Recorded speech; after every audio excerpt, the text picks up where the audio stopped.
বিভিন্ন অনুষ্ঠান বাড়িতে আমরা তো প্রায় সময় ডিমের টেবিল খেয়েই থাকি। তবে আজকের এই ইউনিক ডিমের টেবিল রেসিপিটি সম্পূর্ণ আমার নিজের মন থেকে বানানো।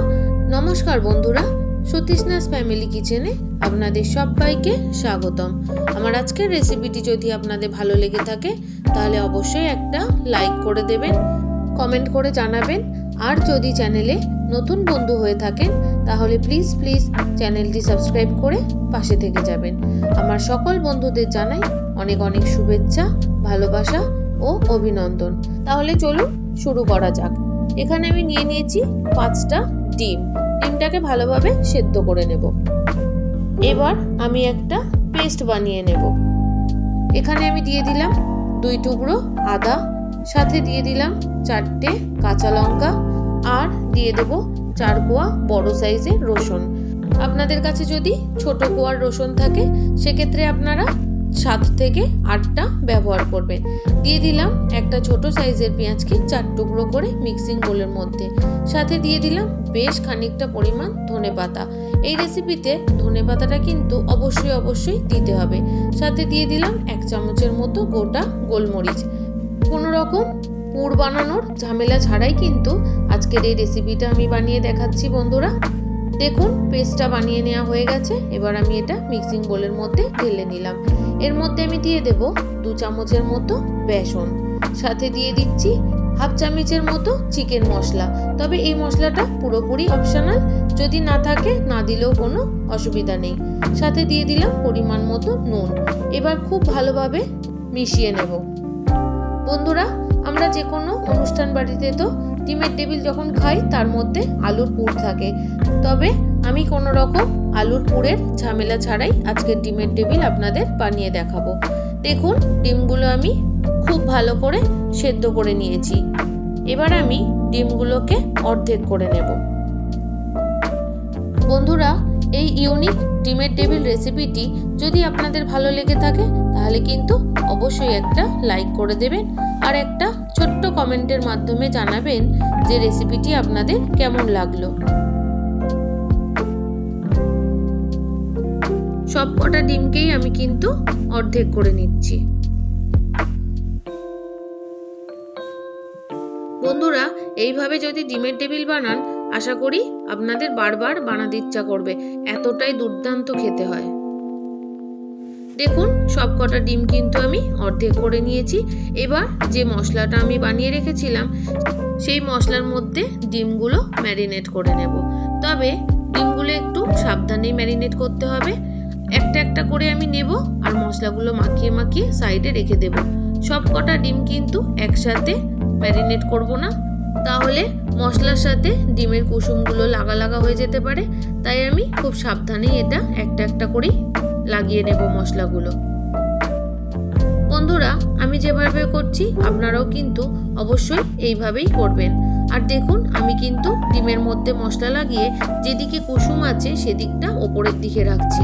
আপনারাও কিন্তু এইভাবেই রাখবেন। সমস্ত ডিমগুলোতে মশলা লাগানো হয়ে গেছে। এখানে আমি নিয়ে নিয়েছি ব্রেড ক্রাম্ব।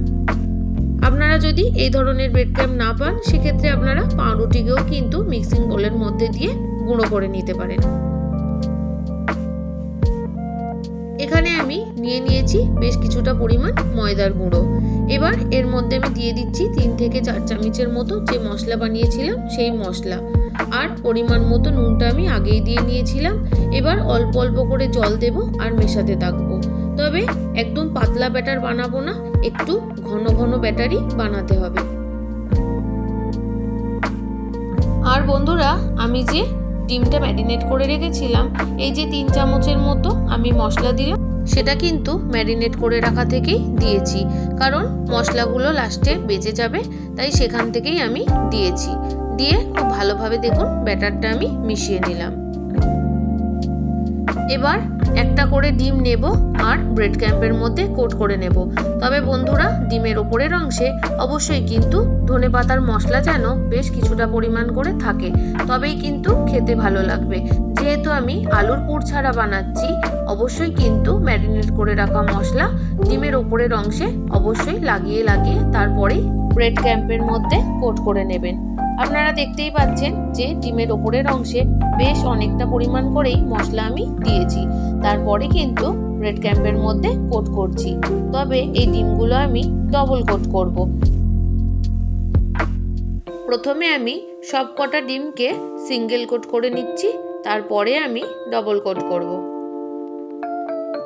আপনারা সিঙ্গেল কোট করে নেওয়ার পরে কিন্তু ডিমটাকে 10 থেকে 15 মিনিটের জন্য নর্মাল ফ্রিজে রেখে দিতে পারেন। এর ফলে ডিমের দ্বিতীয় কোটিংটা ভীষণ ভালোভাবে হবে। দেখুন বন্ধুরা, এবার আমি দ্বিতীয় কোটটা দিয়ে নেব। তার জন্য আগে থেকে যে ব্যাটারটা আমি বানিয়ে রেখেছিলাম সেই ব্যাটারের মধ্যে ডিমটা প্রথমে দেব, তারপর ডিমের চারিপাশে ভালোভাবে ব্যাটারটা লাগিয়ে নিয়ে আবারও আমি ব্রেড ক্রাম্বের মধ্যে দিয়ে কোট করে নেব। হালকাভাবে চাপ দিয়ে দিয়ে কিন্তু কোটিংটা করে নিতে হবে। একটা কিন্তু আমার বানানো হয়ে গেছে। আপনাদের বোঝার সুবিধার্থে বন্ধুরা আমি আরও একটা বানিয়ে দেখাচ্ছি। প্রত্যেক দিন আমার ভিডিওর সাথে যে সকল বন্ধুরা সম্পূর্ণভাবে জুড়ে থাকেন তাদের সবাইকে জানাই অনেক অনেক ভালোবাসা। আর যারা আজ আমার চ্যানেলে নতুন এসেছেন তাদেরকেও জানাই অনেকটা পরিমাণ ভালোবাসা। যদি রেসিপিটি ভালো লেগে থাকে তাহলে কিন্তু অবশ্যই সাবস্ক্রাইব করে পাশে থেকে যাবেন, আর অবশ্যই একটা কমেন্টের মাধ্যমে জানাবেন যে রেসিপিটি আপনাদের কেমন লাগলো।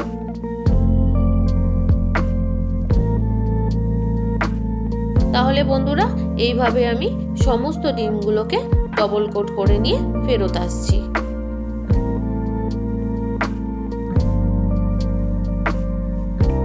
দেখুন বন্ধুরা, আমি কিন্তু সবকটা ডিমকে ডবল কোট করে নিয়ে চলে এসেছি। এবার এগুলো ভেজে নেওয়ার পালা। তার জন্য আগেই আমি কড়াইতে সাদা তেল গরম করতে বসিয়ে দিয়েছি। এবার আমি আস্তে আস্তে ডিমের টেবিলগুলো ভেজে নেব।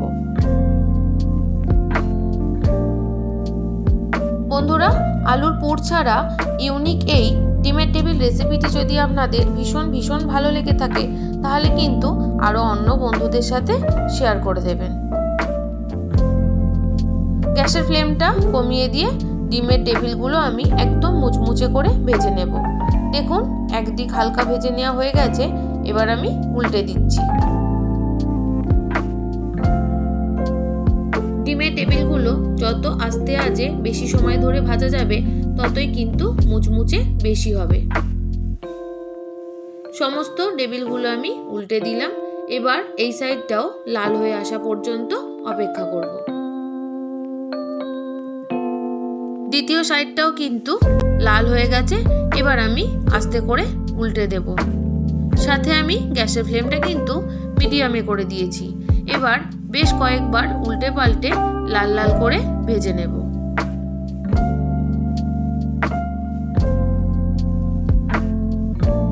বাড়িতে কোনো অতিথি এলে অথবা সন্ধ্যাবেলার স্ন্যাক্স হিসেবে আপনারা এই ডিমের টেবিলের রেসিপিটি বানিয়ে দেখতে পারেন। আশা করি আপনাদের ভীষণ ভীষণ ভালো লাগবে।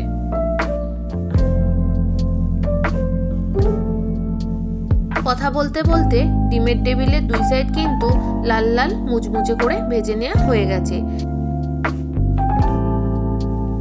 এবার আমি খুব ভালোভাবে তেল থেকে ছেঁকে ডিমের টেবিলগুলো তুলে নিচ্ছি। বন্ধুরা, আপনারা তো অনেকেই আপনাদের মতো করে ডিমের টেবিল রেসিপি বানিয়েছেন, তবে আমি যেভাবে বানালাম অবশ্যই কিন্তু একবার হলেও এইভাবে বানাবেন। একদম ইউনিক পদ্ধতিতে তৈরি এই ডিমের টেবিল। তাহলে বন্ধুরা, বাকি যেগুলো আছে সেগুলো আমি ভেজে নিয়ে ফেরত আসছি। আমার সাথে এতক্ষণ জুড়ে থাকার জন্য আপনাদের সবাইকে অসংখ্য অসংখ্য ধন্যবাদ। আপনারা সবাই ভালো থাকবেন, সুস্থ থাকবেন। কাল আবারও একটা নতুন রেসিপির সাথে চলে আসছি।